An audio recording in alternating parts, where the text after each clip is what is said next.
guys seem to live. So that's all that matters to me, because if there's one reason tonight I'm here, it's because of you, West 5. This is my 5th time here. Can you believe that? That's unbelievable. Can we make some noise for Dan, who brought me here tonight? Well, I say brought me here lightly. I actually brought myself here, to be quite honest. My manager, who's actually no longer my manager as of yesterday, decided that I should come over to Ireland and do one gig, right? Well, I don't know about you, but anytime you fly internationally, it's a lot on the body, okay? And for me, I like to make the most of my trips. And I was like, I cannot go all the way across the pond and not go see my friends in London, am I right? So I reached out to Dan and I said, hey look, I'm coming through. I'm gonna get 19 trains. I'm staying with my friend who actually has upgraded and now has more than a couch. They got a bed. Thank you, Jenna and Theo, wherever you are.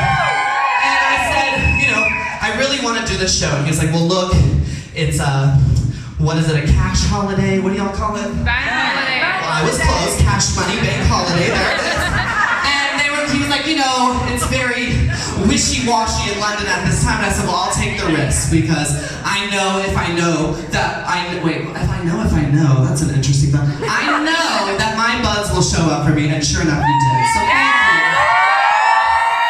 I truly am here for you. I swear to God, this is why I do what I do every day, and why I also teach dance, which I recognize a couple of you from the dance class that I just taught over at Dance Studio, which I do every time I come here to London. So if you've never had a dance class before, I encourage you to come take my class. We've got a lovely friend right here. Sir, what's your name? John. This is John. Everybody make some noise for John. He's currently, come up here, Mama. This is your moment, Mama. This is your moment. Now look at John. She's modeling my merch. Baby, y'all can't take all this body. Well, he messaged me on Instagram and he was like, I really want to get back into dance. I'm just not sure. But I signed up for your class anyway. And that made me so happy, because honestly, so many people, as I said in my class to him, are scared to even just show up to my class because they're not dancers, right? But he was willing to take the risk. And did it pay off? Definitely. It was very fun. You guys should definitely try next time. There's a class coming in October. You guys should definitely sign up. To pay him to say that. Oh my God. What's it like to not be sponsored? Well, you guys make some noise for him. He was so fabulous in class. And it's just amazing, The start of this all happened a long time ago on a TV show called RuPaul's Drag Race. Do we have any RuPaul's Drag Race fans in the house? I figured we might. Are you guys excited for the UK Drag Race? It's about time Mama Ru got on that lovely first-class flight, because you know she flew lovely, and got her ass over here to give you all what you deserve. I am so thankful that Drag Race is coming to your country. People are always asking me, are you excited? Are you excited? Yes, I'm a huge fucking fan of the brand. Are you kidding me? I don't want to do it again, but I love to watch other people go through that shit. And I can't wait to see how the UK interprets it. I can tell just from the Meet the Queens, the charisma, the uniqueness, and the nerve of those mouths, honey. Bag of chips, bitch! She's got something to say. What about Cheryl Cole? Are we living for her? And then what about Blue Hydrangea?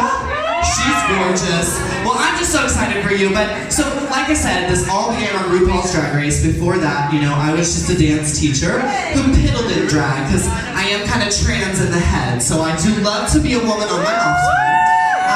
And I was a part of a group known as the House of Edwards. Do we know who this is?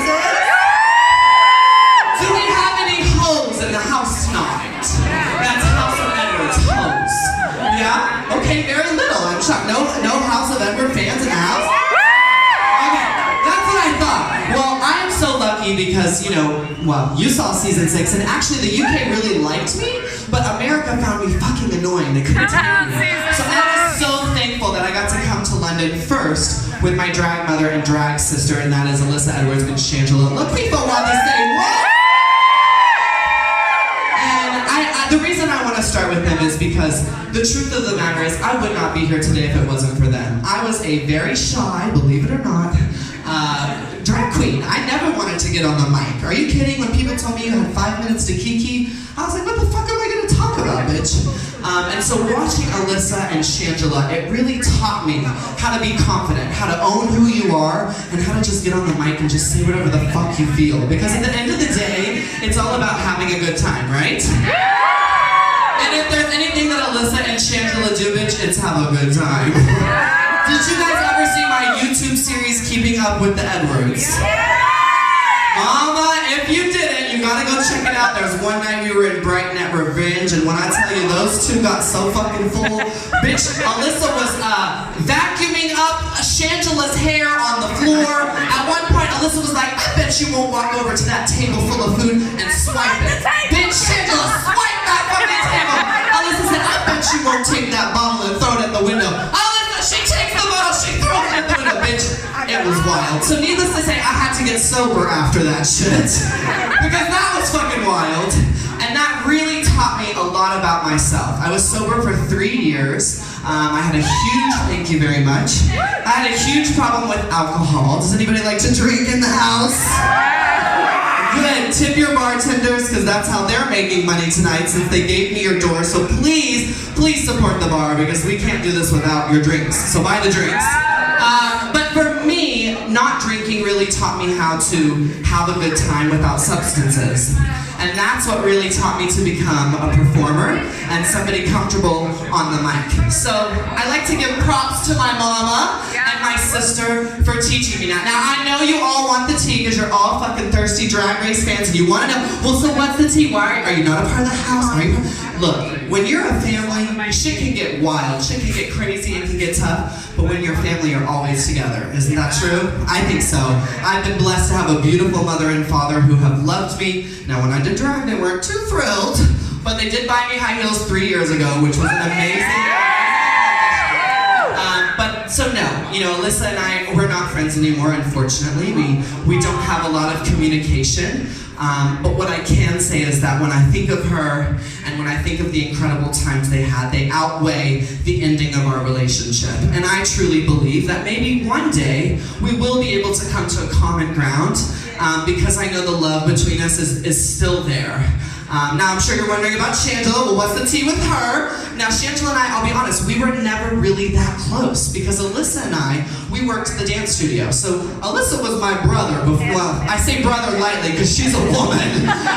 But we knew each other outside of this world. In fact, I wasn't even in this world. So Shangela and I have always really been sisters and been very professional with one another. So I am happy to report that we do kiki all the time on the Instagrams. She's very supportive, and I really am their #1 fan. When Shangela put out this new podcast with her and Alyssa, did anybody listen? Okay, good. Well, all two of us.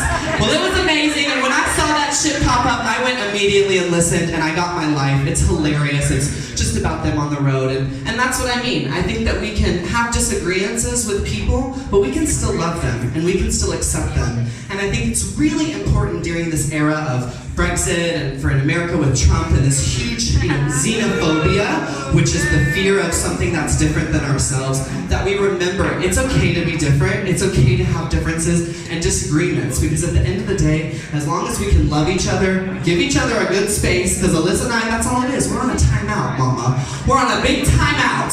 But one day I really believe that the house will all come together and people will pay us a lot of money to put that shit back on. Bitch, I ain't doing it without a real booking fee. I was the lowest on the totem pole back then, and bitch, if we're going out again, I want to get paid the same. Okay? But that really brings me to the point of the show tonight, of why I'm really here, of why it's so important for me to share this message. Now, how many of you have seen other one-woman drag shows before? Now, I don't know about you, but one of my biggest pet peeves in drag shows is that they have to leave the stage to change. Have you noticed this? Have you seen it?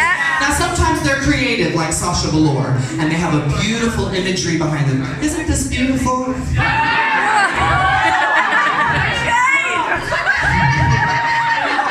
Well, this is called Laganja's Extravaganza, but I've also renamed it #bootleg Betty.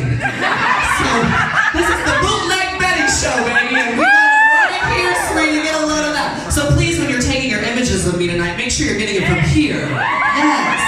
Yes, feel it. So besides being bootleg, I really, like I said, I wanted to just, have a little change for you on stage, if that's okay. Will you be so kind as to hold the mic for me just real quick so I can talk while I change? You see, this is what we call double timing. I could leave the stage, but no, I wanted to do this for you. Yeah. So like I was saying, I wanted to have a real, deep message to this show because it may be bootleg, all right? I may have on no rhinestones, bitch. I may have had to do my fucking makeup back there in a Jeffree Star little tiny mirror.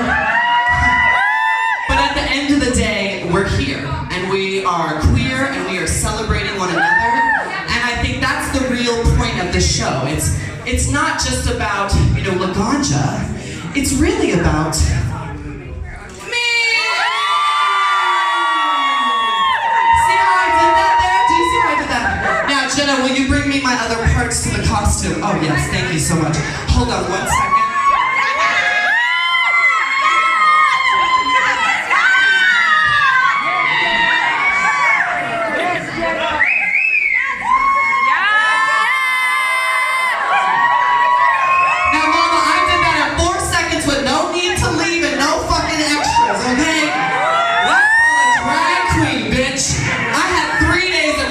This show together, I was looking at my closet like, what the fuck am I gonna wear underneath this shit? How am I gonna do it? But I saw the neons and I said, there it is, bitch. And how's the wig? Are we living for the wig?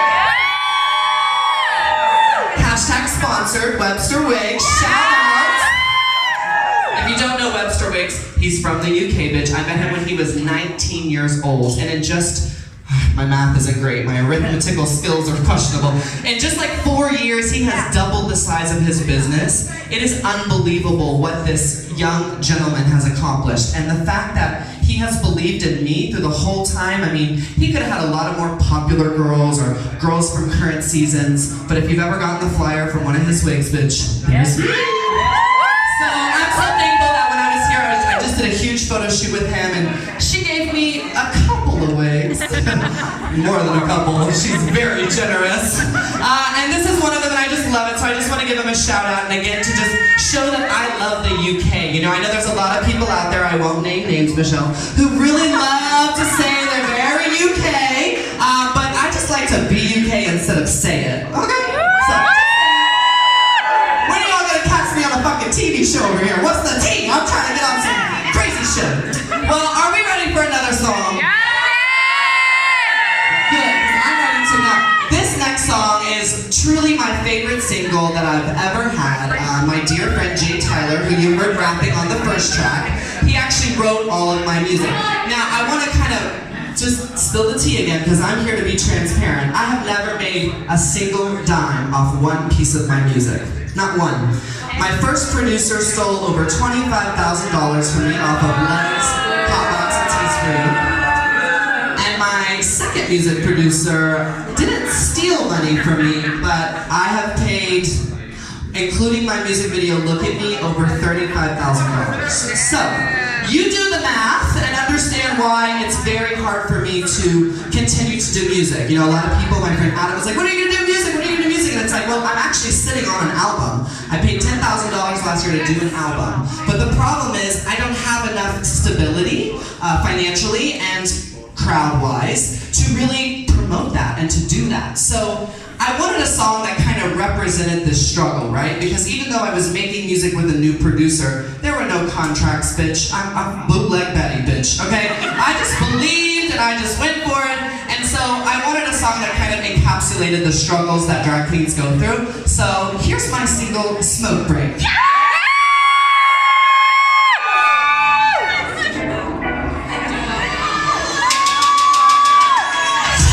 What's going on? Why do I feel like everything is wrong? I feel so alone, gotta stay in my zone. I don't know the last time that I bought my home. Can't seem to figure out, feels like I'm missing out. I get so worried and how I present myself. It's becoming not me. This is not who I wanted to be. I come off as strong, but I am emotional. Sometimes I'm quiet, but wanna be sociable. And I'm just in, but I think I'm approachable. I thought some friends were never disposable, but I learned my lesson. Sometimes a mistake is truly a blessing. I'm lighting it up and I'm having a medicine. Makes sense of my brain, I am desperate.